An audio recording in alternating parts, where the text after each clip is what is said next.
पता नहीं सुबह सुबह बिल्ली हमारे यहाँ आ गई। पता नहीं बालकनी में चढ़ने की जगह नहीं है। पता नहीं, देखो ये मेरे तोते को खाने के लिए आ गई, इधर बैठी हुई है, सब देख रही है क्या करे। ए मियाऊं, क्यों आई इधर? देखो कैसे बोल रही है, मियाऊं मियाऊं कर रही है, यहाँ बैठ गई। और जैसे ये खोल रही हूँ जाली, और ऊपर आने की तो जगह भी नहीं है। ये देखो ये आकर बैठ गई यहाँ पे सुबह सुबह।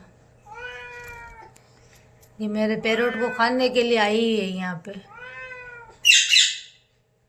एक को तो ये खा गई पहले, अभी ये दूसरे को भी खाने के लिए आ गई है इधर। कहाँ से आई तो? ए पता नहीं कहाँ से आ गई। हेलो फ्रेंड, गुड मॉर्निंग, जय श्री कृष्णा, राधे राधे। आप सब कैसे हो? आई होप कि आप सब अच्छे ही होंगे। मैं भी अच्छी हूँ और आप सबका स्वागत है मेरे यूट्यूब चैनल पर। आज सुबह सुबह पता नहीं कहाँ से बिल्ली आ गई थी। और ये देखो, ये मेरा बच्चा ऐसे डर गया था सुबह सुबह। क्या हो गया बेटा? देखो अभी कुछ खाना भी नहीं जा रहा इसके पेट में। क्या हुआ बच्चा? बोलते हैं ना, सामने मौत को देख के डरावना सीन पता चल गया इसको। इसके सामने मौत बैठी थी, मौत है ना, थी ना मौत। वो तो अच्छा रहा, मेरे ये विंडो वगैरह सारे बंद थे, नहीं तो इसका तो सुबह नाश्ता हो जाता उस बिल्ली का, हो जाता ना बच्चा। और हम लोगों को पता भी नहीं चलता था, हम लोग तो सो रहे थे। मेरे बच्चे को, गुन्नू को पता चला, ये सो रहा था, जो इसको आवाज़ आई, यहाँ बैठी थी यहाँ पे। ये यहाँ पता नहीं कहाँ से ये आने का रास्ता भी नहीं है अभी तक, तो ये भी समझ में नहीं आ रहा है ये आई कहाँ। ये देखो, ये सुबह सुबह यहाँ बैठी थी और यहाँ बल्कि आने का रास्ता है ही नहीं बिल्कुल भी। ये सारे कबूतर भी बैठ गए यहाँ पे उसकी आवाज़ सुन के। और देखो इतना नीचे है ये सा, ये पूरा मोहल्ला है जिसमें भी पता नहीं कहाँ से घुस गई अंदर, है ही नहीं रास्ता बिल्कुल आने का, पता ही नहीं चल रहा आई कहाँ से। जो अब यहाँ पे जाली लगवाना बहुत ज़रूरी हो रहा है। अब मेरे बच्चे पे हो गया खतरा, खतरा खतरा खतरा, है ना बेटू? अब लगने लगी है ये, कभी भी एक बार आई तो वापस भी आ सकती है, बल्कि आने का कोई रास्ता है ही नहीं, तो भी पता नहीं कहाँ से आ गई वो। कहाँ से आ गई बच्चा बिल्ली? हाँ मियाऊ आई थी ना। अब इसके सारे खाने के पड़े हुए पर नहीं खा रहा है, इसको खाना ही नहीं, डर के बैठा है चुपचाप। मौत आ गई सामने, नहीं आएगी बेटू, नहीं आएगी बच्चा, ठीक है ना, खाना खा लो। हो गया?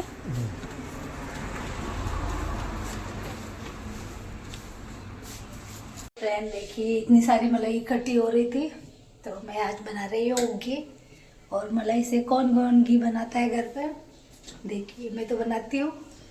इतनी सारी इकट्ठी करके रखी थी, जो अब बना के, घी बना के ताज़ा ताज़ा और रख देती हूँ डिब्बे में भर के, क्योंकि मैं अक्सर घर पे ही घी बनाती हूँ। मलाई इकट्ठी होती है, फिर घी बना के डिब्बे में भर के रखती हूँ। नहीं, बाहर से भी लाती हूँ, ये तो कम होता है घी, बाहर से भी लाते हैं हमारे घी, और घर पे भी बना के रखती हूँ मैं। और खाने की तैयारी कर ली आज मैंने, ये बन रही है हमारी आलू मटर की सब्जी, इधर बना के ये भी रख देती हूँ, और ये काम भी करके अभी रख देती हूँ। हेलो फ्रेंड, देखिए मैंने इतना सारा मक्खन बनाया है, देखिए पूरा इतना सारा घी बनाया मैंने, इतना सारा मक्खन निकाला, इतना सारा, ये देखिए। अब इसको गरम करूँगी, फिर बनेगा इसका घी, क्योंकि थोड़ी देर पड़ा रहने देती हूँ। इसमें से क्या अभी थोड़ी थोड़ी छाछ निकल रही है, तो क्या है, घी में से बदबू आती है, अगर थोड़ी सी भी छाछ रह जाती है ना, तो फिर थोड़े दिन पड़ा रहता है, फिर बदबू आने लग जाती है। इसीलिए अभी थोड़ी देर थोड़ा पड़ा रहेगा ये। उसके बाद इसको गर्म करके फिर मैं निकालूंगी इसमें से घी। ये भी बना है मक्खन, ये देखिए, देखिए आप लोग भी खा लीजिए, अच्छा लगता है एकदम ताज़ा ताज़ा मक्खन, जो गांव में निकालते हैं ना, वो वाला मक्खन। ये देखिए कैसे एकदम स्पंजी स्पंजी लग रहा है ना।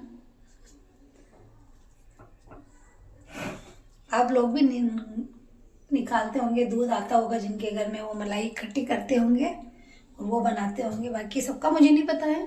बाकी ये देखिए, ये देखिए, चाय अब गर्म करके रख देती हूँ। ओके, बन रही है हमारी चाय। ये देखिए, आ जाइए चाय पी लीजिए। हमारी बहुत जल्दी चाय बनती है दिन में। ये देखिए, ये है मेरा किचन। बहुत छोटा सा किचन है जो शुरू होते ही खत्म। और एक रूम ये रहा हमारा, जिसमें सामान पड़े हुए हैं अभी बहुत सारे। अभी ये सामान दूसरी जगह शिफ्टिंग करनी है, लेकिन अभी टाइम लगेगा। बाकी का देखो, इतना सारा सामान मैंने भर के रखा ऐसे भंगार। देखना मत इधर, बहुत सारे सामान पड़े हुए हैं ऐसे ही मेरे।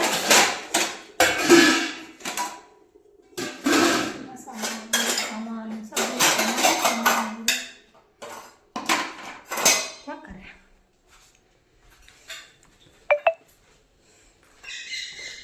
भगवान की तस्वीर वगैरह रखी है। आइए आप लोग भी चाय पी लीजिए। अभी जा रही हूँ मैं छत पे। आज इसका गेट पता नहीं क्यों इतना टाइट हो रहा, खुल ही नहीं रहा सुबह से। ओहो, बहुत तेज धूप है। देखो देखो, धूप आ गई आज तो बहुत तेज। छाँव में बैठते हैं तो ठंड लगती है, धूप में आते हैं तो गर्मी लगती है। पता नहीं, अजीब सा मौसम हो रहा है। पता ही नहीं चल रहा है। देखो हमारे यहाँ पीछे कितने अच्छे लगते हैं, हरियाली देखो पहाड़ों की उधर।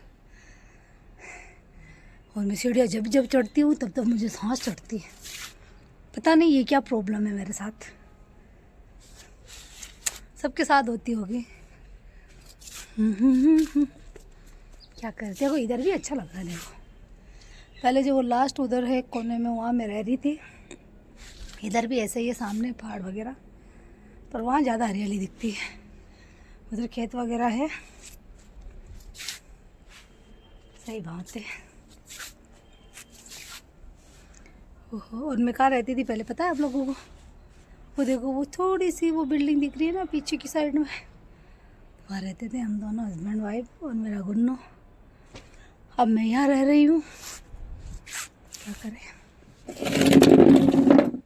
और यार आप लोग मेरी दादी के लिए दुआ भी नहीं कर रहे हो। दुआ करो ना, वो जल्दी ठीक हो जाए अच्छे से। दादी की तबीयत ठीक नहीं है। मैं कल से बोल रही हूँ आप लोगों को, प्रार्थना करिए, दुआ करिए भगवान से कि मेरी दादी जल्दी जल्दी ठीक हो जाए और मेरा गुन्नू भी जल्दी जल्दी ठीक हो जाए। मेरा गुन्नू भी बीमार हो रहा है, दादी बीमार हो रही है। पता नहीं सबके साथ ऐसा हो रहा है, क्यों हो रहा है ये।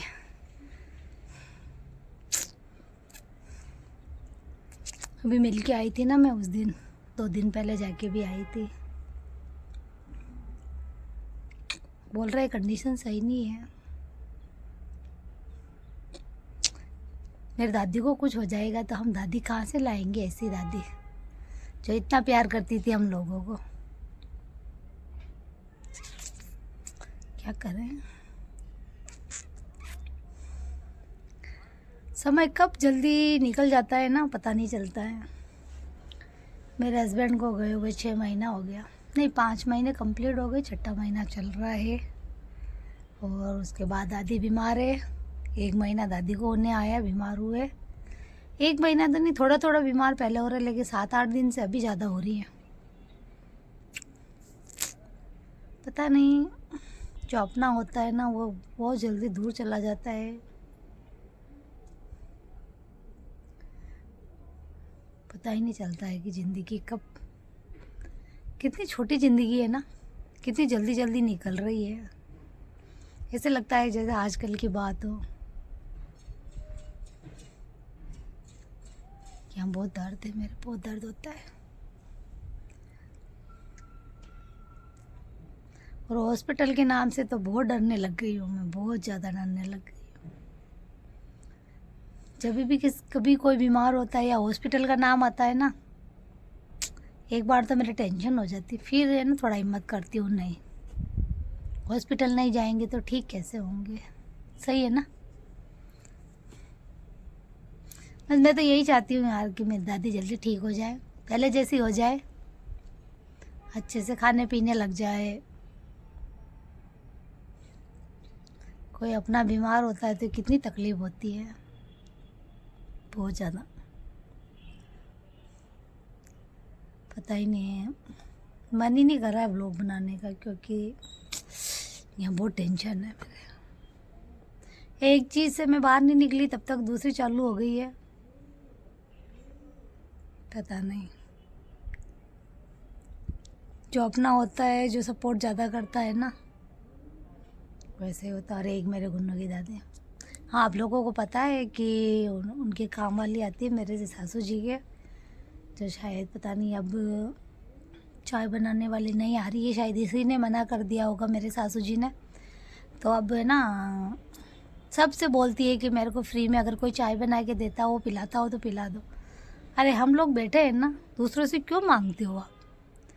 और हम लोग बोलते हैं चाय बनाने के लिए, पिलाने के लिए, तो मेरा जेठ बोलता है कि है ना, ये तो जहर मिला के चाय में और पिला देगी मेरी माँ को। अरे कितनी सोच गंदी है। एक हम हेल्प करने की कोशिश कर रही हूँ, हेल्प क्या, और अच्छे से मैं अगर मैं काम कर रही हूँ तो वो तुम्हारे पास जाता है तो हम लोगों को दे दो ना।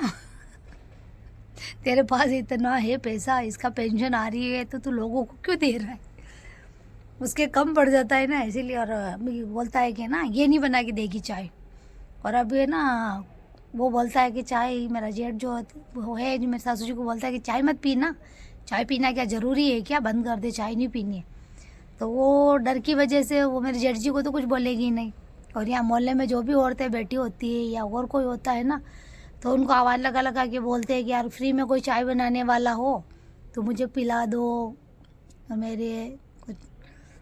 क्योंकि जो काम वाली आ रही है सुबह की चाय बनाने वाली, जो वो सुबह 3,500 रुपये लेती है सुबह का, सिर्फ एक चाय बना के दे के जाती है और कुछ भी नहीं करती है। और वो उसके बाद 11 बजे आती है गाँव वाली, वो महीने का 12,000 रुपये लेती है। तो ऐसे करके 15,000 समथिंग इनके 2 नौकरानियों में जा रहा है। तो अभी ये सोच रहे हैं कि भाई कि मेरे को चाय अगर फ्री में बनाने वाला कोई मिल जाए ना तो अच्छा है। यार तुम्हारे को फ्री में क्यों यार, मैं फ्री में मैं तो कुछ 1 रुपया भी नहीं लूँगी, मैं तो फ्री में ही पिला दूँगी। तुमने जो जैसा किया ना वो ठीक है, मेरे हस्बैंड के साथ जो भी किया ना, मैं भूलने के लिए भी तैयार हूँ, सब कुछ ठीक है, लेकिन तुम बनाने तो दो चाय, और तुम बना के पिलाने तो दो ऊपर से। और आधा डर तो मुझे ये लगता है कि कल कुछ हो गया तो मेरा ही नाम ले लेंगे, किसी ने कुछ ना कुछ सही में कर दिया होगा या जहर मिला के सही में पिला दिया होगा। मैं रिस्क नहीं लेना चाहती हूँ। मैं क्यों लूँ रिस्क? मैं तो नहीं लूँगी बिल्कुल भी रिस्क। क्योंकि इसने थाने में बोला हुआ कि ये मेरी माँ को मार देगी। अरे तेरी माँ को कहाँ मार दूँगी? अरे तेरी माँ जो मेरे भी तो कुछ लगती है ना, मेरे भी हस्बैंड की माँ ही है और मेरे सासू जी है। मेरे सासू जी को मैं जहर दे दूँगी, कल मेरे बच्चे का क्या होगा? और अब वो सबके सामने ऐसे बोल रही है कि मेरे को फ्री में चाय पिला दो या ऐसा कुछ भी। तो अब उसको ये चीज़ समझ में नहीं आ रही, शर्म नाम की कोई चीज़ ही नहीं है मेरे जेठ जी को। खुद तो भाग्य आराम से, और पेंशन आती है खुद के खाते में जा रही है, सोना जितना भी है लेके बैठ गया लॉकर में। और अब भले उसकी माँ जिंदा रहो या मत रहो, लोगों से भीख मांग रही है अभी बैठ के, ये अच्छी बात है क्या? मुझे इस चीज़ का जवाब दो। और अच्छा भी नहीं लग रहा है, मुझे तो बहुत बुरा लग रहा है। आज सुबह भी वो ऐसे बैठ के बोल रहे थे, तो मुझे सबसे ये चीज़ बहुत गंदी लग रही है उनकी, बहुत ज़्यादा, कि वो लोगों को ऐसे बोल रहे हैं कि चाय पिला दो या ऐसा कुछ भी। तो यार मुझे बोलो तो सही, तुम क्यों लोगों को बोलना है? पर यार ये लोग ऐसे बोल रहे हैं ना कि कल मेरी माँ को जहर चाय में जहर पिला देगी, तो मैं तो ऐसे रिस्क नहीं लेती हूँ। कल कुछ हो जाए तो मेरे माथे पड़ जाएंगे, मेरे बच्चे का क्या होगा? मैं क्यों रिस्क लूँ? मांगो और पिलाओ और ऐसे करो, लेकिन ऐसे गली में कौन पिलाएगा? रोज़ रोज़ कौन आएगा? 1 दिन होता है, 2 दिन होते हैं, रोज़ कौन आएगा? कोई नहीं आएगा दोनों टाइम बिल्कुल भी। मेरा जेठ तो ऐसे जैसे बस पैसों का ही भूखा है, जो पैसा ले लिया सारा बैठा हुआ है और माँ को ऐसे पटक दिया नौकरानियों के भरोसे, और खुद आराम से मज़े से घूम रहा फिर रहा है, गया पता नहीं कहाँ। बीवी उसकी आराम से जॉब कर रही है और बस माँ राम भरोसे पड़ी हुई है यहाँ पे। बस आता है, खाना का लाया रखा, नौकरानी को दिया और चलता बनता है बस यहाँ से। घर पे तो वैसे आता नहीं है, बाहर आता है, मिलता है। अरे तुम्हारी माँ है तो तुम जब मेरे लिए ऐसे बोल रहे हो कि मैं जेठ दे दूंगी, तो यार तुम तो उनकी ध्यान रखो ना, तुम तो ध्यान रख लो ना। मेरे को नहीं करने देते काम, तो तुम तो रखो ना ध्यान।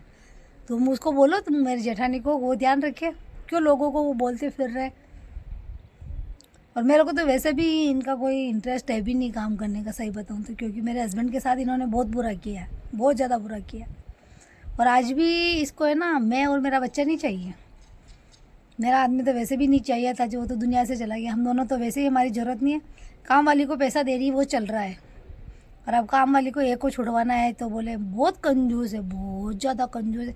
आप लोगों को पता है कि ना, कि जो गाय की और कुत्ते की जो रोटी बनाते हैं ना, बाहर निकालते हैं, वो भी क्या बोलती है कि नहीं मत निकालो तुम, मैं खा लूँगी। मेरे सासू जी ऐसे बोलते हैं। फिर भी मैंने वो काम वाली को बोल रखा है नीचे, जो दूसरे, मैंने कहा तू तो दे, गाय कुत्ते की क्यों इसको खिला रही है। तो वो भी नहीं देने देती है गाय कुत्ते की रोटी, बोले कि नहीं रख दे साइड में, मैं खा लूँगी, नहीं निकालनी गाय की रोटी या ऐसे कुछ भी। कितना, अब देख लो, अब आप लोगों को मैं हर बात बता रही हूँ। अब इनकी सोच देखो कैसी सोच है, इसीलिए ये ऐसे ही है। पर अब मेरे को ये रिस्क नहीं लेनी बिल्कुल नहीं लेनी। मेरे को थाने में, जेल में नहीं जाना है, मेरे बच्चे का भविष्य खतरे में नहीं डालना है। इसीलिए जो जैसा चल रहा है ज़िंदगी में चलने दो, ओके। और अब व्लॉग को मैं यहीं एंड कर रही हूँ। और आप लोग लाइक करना, सपोर्ट करना, सब्सक्राइब करना, फॉलो करना। और हाँ, मेरी दादी के लिए ज़रूर प्रार्थना करना है कि वो जल्दी ठीक हो जाए। ओके, बाय सभी को।